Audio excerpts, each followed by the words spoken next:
Hi, guys. Here we are, Romeo and Juliet Code, Chapter 5. In the morning, it was still raining. They were saying in the newspaper that this was the wettest spring they'd had in Bottle Bay for many years.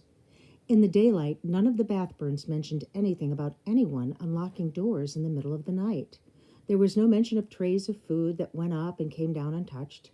But when I looked through the stairwell from my room, I saw the Graham hugging Auntie Miami in the hallway, and Auntie seemed to be crying. "Time will come, dear," the Graham was saying to her. "Time will come." Then they started whispering, and I thought I heard my new nickname, Flissy.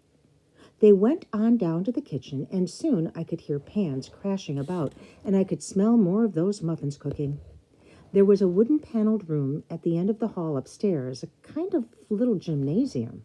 As I came downstairs, I could see Uncle Gideon in there. I sort of leaned out of sight and put my ear against the door that I was supposed to stay away from. I was quite sure by now that if there was a Captain Derrick, this would have, let me try that again. Now, that if there was a Captain Derrick, this would have to be his room. I also felt quite certain that it was Uncle Gideon sneaking about last night, unless it was Captain Derrick. "Good morning, Flissy," said Uncle Gideon, who was now standing on his head in the gymnasium. "I've had breakfast and I'm already on my head. I've always been able to stand on my head, and my brother Danny never could get the hang of it. What do you think? Am I doing all right? Have you ever seen Danny do this? I bet not. How am I doing?" "Speaking of my Danny," I said, "would you mind saying when they're coming back? How many days does soon usually mean?" I was very sober and stared straight at him. "Oh, well, yes, we could talk about that later. But, could you do me a favor in the meantime and look out the window up front and see if our mailman is coming down the beach with our mail," he said. His face had turned very red. Then he fell over, crashing down on the floor in a very awkward way. Soon he sat up, looking a bit dazed. "Danny can't do that," he said softly. "I suppose you will be having breakfast now, but we can talk about it at lunch. Do you call it lunch in Britain, or is that your tea?"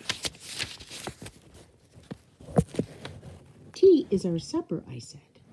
"Oh, super," said Uncle Gideon. "I've got that straight, I think." I looked out the window down the beach below. "Oh, there's the postman," I said, hopping up and down, first on one foot and then on the other, so as not to play favorites. "Well, then run and get the mail for us, will you, Fliss?" Uncle Gideon said, getting out of answering my question altogether, I thought. It was rather obvious. At the front door, I stuffed my feet into my tall black rubber Wellington boots, which we call wellies in England, and I threw myself down the many wooden steps in the rain to the beach and to the sea below. Mr. Henley was the postman, and I thought he was terrifically polite and cheerful. I was ever so pleased to be rushing back to the house with a newspaper and a postcard for the Graham, from someone named Jane in Chicago. But the Graham and my uncle were standing in the shadowy hallway watching me again. "This was probably not a good idea," said Uncle Gideon, frowning at me. "Oh, I don't see it could do any harm. She can just leave the letters on the dining room table," said the Graham.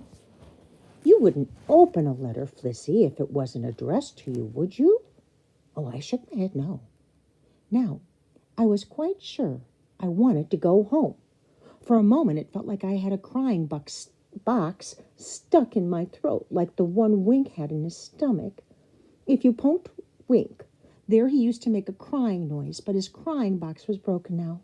You could poke away these days, and Wink was always silent. It's kind of like a squeaky crying toy, and a doggy toy. So, of course, Wink, her stuffed teddy bear, had a little crying box that you would poke, and Wink would cry. Uncle Gideon patted me on the top of the head again, but his hand was rough and awkward like a great bear's paw, and one of my braids got caught on his cufflink. "Okay then, Fliss," he said. "Okay? Fine?" I went off into the parlor without exactly answering him. I was listening instead to a lovely song in my head that reminded me of England. I stood by the velvet curtains, halfway humming and standing on one foot. Aunt Miami was in there. She was all dressed up in a purple taffeta dress, with a rose pinned in her hair. Aunt Miami was reading Romeo and Juliet again.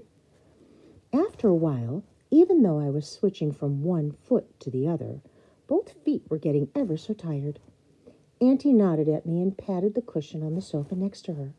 I finally gave up and went over and sat beside her. She was reading aloud the scene in which one night Romeo stands in the courtyard below Juliet's bedroom. Aunt Miami read those words with great feeling.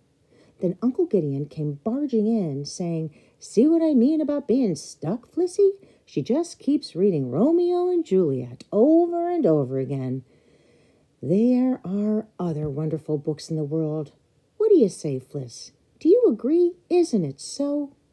Aunt Miami sighed and held up the book, covering her face. "Oops, excuse me." "Alas," said Uncle Gideon, "we Bathburns are a lonely lot. All we know is the wind. None of us have gotten mixed up with life. Your Aunt Miami is a frustrated actress. She wants the stage. She wants lights, applause. But does she do anything about it? No. Typical Bathburn." "What about my dad, Danny?" I said. "He's a Bathburn." Uncle Gideon didn't answer. He looked down at his feet instead, and then he looked away altogether. Aunt Miami said, "Oh, Danny's different. He's the daring, brilliant one. It's always been like that." "Oh, I see," I said to myself. "Anyway, you mustn't listen to him," Miami said, pointing to Uncle Gideon. "He's a big tease, and he doesn't know beans. If you hang around with him, by the time your parents get back, you will be completely confused." By the time my parents get back. That's what Auntie Miami said. It was lovely to hear those words. Dear Winnie and Danny, I was outside today, even though it was still raining. I made huge letters out of sand, ones that you could read from high up. The letters said, "I love you, Winnie and Danny," stretch across all the beach. So if you happen to fly over in an airplane, look down and see it. Love, Fliss. P.S. That's what Uncle Gideon calls me. I can't get used to it at all. Miami says Gideon thinks he's hot potatoes because he's got the same name as the Gideon Bible. Okay, well, that's the end of Chapter 5. It's kind of odd, don't you think, that Uncle Gideon and the Graham questioned if Felicity, or we can call her Fliss, would open their mail? It makes me wonder.